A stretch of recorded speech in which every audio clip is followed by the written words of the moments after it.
My husband gave me a coffin on our wedding night. I never knew the truth until it was almost too late. To everyone else, the wedding looked perfect. The decorations were stunning. The guests were cheerful. The ceremony went smoothly without a single visible problem. It looked like something out of a fairy tale. But for Emily Carter, something didn't feel right. From the very beginning of the day, an uneasy feeling sat heavy in her chest. She tried to ignore it, convincing herself that it was just wedding nerves. After all, she was marrying the man she loved, Michael Thompson. Still, one thing kept bothering her. None of Michael's family members attended the wedding. Not his parents. Not his siblings. Not even a distant cousin. Emily had asked him about it gently. "They're private people," Michael had replied with his usual calm smile. "They don't like large gatherings." Emily believed him. She loved him. And love has a way of silencing doubts, even when your heart whispers warnings. The strange change of plans. After the reception, guests began leaving one by one. Michael held Emily's hand as they walked toward the car that would take them to their honeymoon hotel in Silverbrook City. Emily felt relieved. Soon they would arrive at the luxury hotel she had helped book, a beautiful suite overlooking the river. But halfway through the drive, Michael leaned toward the driver. "Change direction," he said. "Take us to the old Crestwood Inn near Blackwood Cemetery." Emily froze. "Michael," she said carefully, "why there? Our hotel is already booked." He squeezed her hand gently. "Trust me, Emily. It's quiet and peaceful. You'll love it." But she didn't love it. The old inn. When they arrived at the old Crestwood Inn, her heart sank. The building looked neglected and worn. The lights flickered. The paint was peeling. And right next door stood Blackwood Cemetery, its iron gates casting long shadows under the dim streetlights. The air felt cold. Wrong. Inside their room, everything looked oddly neat, the bed perfectly made, the fridge running quietly. Yet fear lingered in Emily's chest. Then Michael said, "I'll go get you bottled water." "There's water in the fridge," she replied. He didn't answer. He simply walked out. Emily decided she was overthinking. She went into the bathroom, splashed water on her face, and tried to calm herself. When she came out, she screamed. The coffin.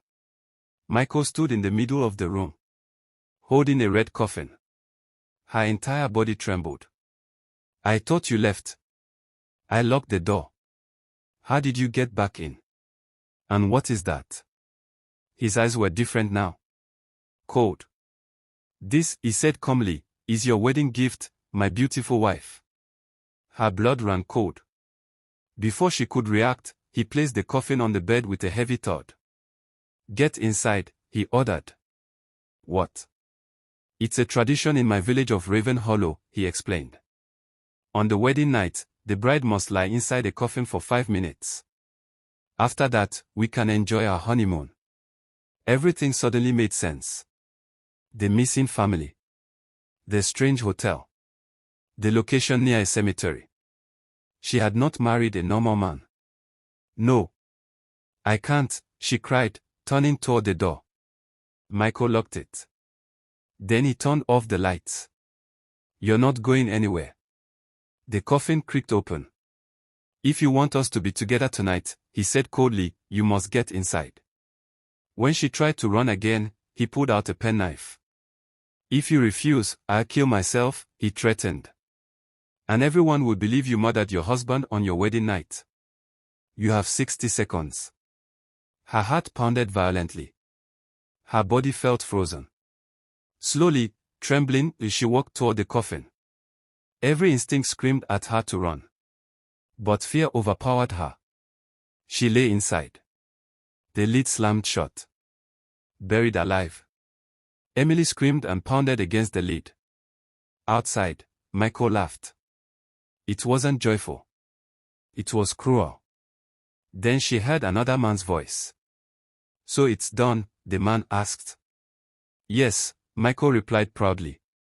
"She's the 17th. Good. We'll be rich again. Emily's heart nearly stopped. I met her online, Michael continued. Spent money on her and her family. She agreed to marry me. We bury her alive tonight, the other man said. Just like the healer instructed. She felt the coffin being lifted.